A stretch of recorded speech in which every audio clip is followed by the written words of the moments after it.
Hi guys, good morning. কেমন আছো সবাই? আশা করছি সবাই ভালোই আছো। আর আমরাও খুব ভালো আছি। আজকে যাব হচ্ছে ডাক্তারখানায়। এর আগে যেখানে আমার শাশুড়িকে নিয়ে গেছিলাম ওইখানটায় যাব। চলো দেখতে থাকো আমাদের ব্লগটা। আর আমি একটা জিনিস দেখছি, তোমরা ভিডিও দেখছে কিন্তু সাবস্ক্রাইব করছো না, লাইক করছো না। এরকম করে কেমন করে হবে? আমি তো নিউ ব্লগার, তো আমাকে হেল্প না করলে আমি উৎসাহ পাবো কেমন করে আরও ভিডিও করার। তো প্লিজ সাবস্ক্রাইব করে দিবেন আর সাথে থাকবেন। দেখো গাইস, আমরা এখন বেরিয়ে গেছি আর আমাদের সঙ্গে একটা মাসি যাবে, ওই জন্য আমরা এখন ওই মাসিটাকে ডাকতে যাচ্ছি। আর অনেকটা দূর, তো একা একা যেতে ইচ্ছো না। আর আজকে প্রচণ্ড গরম, বিশ্বাস করতে পারবে না যে দেখছো আমি কথা বলতে বলতে মানে কি হয়ে যাচ্ছি, এত গরম তাকানোই যাচ্ছে না। চলো মাসিটাকে ডেকে নিয়েছি, তারপরে বের হয়ে যাবো। সব রেডি হয়ে গেছে, আমরা পিসু রেডি, পিসু ঠাম্মিও রেডি, সবাই রেডি। দেখি মাসিটা রেডি হচ্ছে কিনা। দেখো পিসু ঠাম্মি বেরোয় গেছে। আর পিসুর এটাই অভ্যাস, কোনো জায়গায় বেরোলে যদি দাদু থাকে দাদার কোলে উঠবে, আর ঠাম্মি থাকলে তো ঠাম্মির কোলে থাকবে, আমাদের কোলে থাকেই না।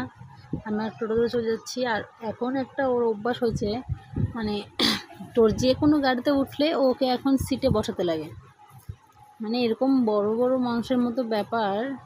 আগে আর আজকে কী করছে জানেন? আজকে তো নিজে একা একাই সিটে বসে পড়ছে।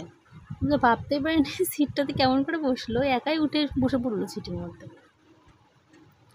দেখো আমরা বুনাকপুর লাইনে যাচ্ছি, আর বুনাকপুর লাইন থেকে ক্রস করে তারপরে ওই সাইডটা যেতে হবে। এই রাস্তা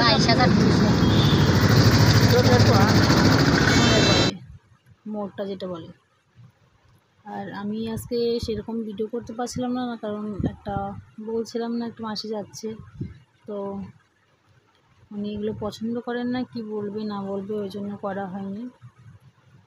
মানে করা হয়নি বলতে ভুল, সেরকমভাবে করা হয়নি, তো যেটুকু দেখাতে পারছি ওইটুকুই দেখাচ্ছি। আর যাওয়ার সময় তো পিসু এরকম করে ঘুমাচ্ছিল, মানে কি সিটের মধ্যে বসে পড়ছে, আর ওর ব্যাগটা ওই ছাড়বে না। তার ব্যাগ নিয়ে ওরকমই কেমন করে ঝিমাই পড়ছে। আবার কোলেও আসবে না, কেমন যে বিরক্ত করছিল ওই জানে। আর দেখো এটা আমাদের হচ্ছে রেশনের গোডাউন যেটা বলে, যেখানে সব রেশন আসে থাকে, ওই যে গোডাউনটা এটা।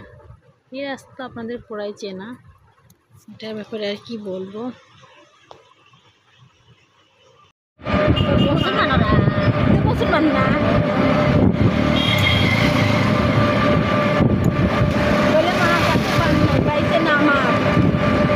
কখন কয় টাকা দেয়, কবে দেয় না দেয় সব হিসেব করে দিয়ে পারবো।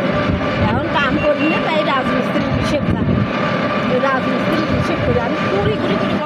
দেখো আমরা যেখানটা বসেছিলাম সেই সামনেটা কতটা ভেতরে, মানে কি ভেতরে এত বড় বিল্ডিংটা।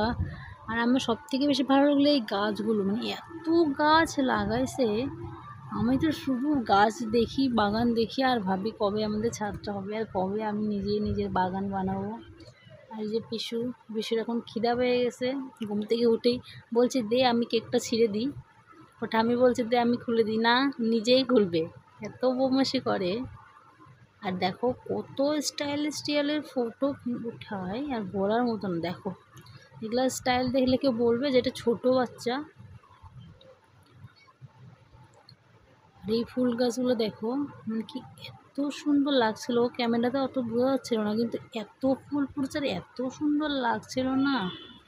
পিসু তো ওখান থেকে আসতেই যাচ্ছিল না। আর এখানে পিসু তো পুরো খোলা জায়গা পেয়ে গেছে খেলার জন্য, আর এদিক ওদিক দৌড়াচ্ছে শুধু। আর এই যে এই মাসিটার কথা বললাম, ক্যামেরা নিতেই পারেনি, কারণ যদি বকা দেয় ওই জন্য। আর পিসু তো যেতেই যাচ্ছে না এখান থেকে। আর দেখো বললাম যখনই গাড়িতে উঠবে তখনই সিটের মধ্যে বসতে হবে। আর পিসু আসে দেখো আইসক্রিম খেতে শুরু করে দিছে, ওর আইসক্রিম দেখলে আর কিচ্ছু লাগে না। তাহলে আজকের জন্য এটুকুই, সব ভালো থাকবেন, প্লিজ ভিডিওটা ফলো করে দেবেন, আর পাশে থাকবেন, আর কমেন্ট করে জানাবেন।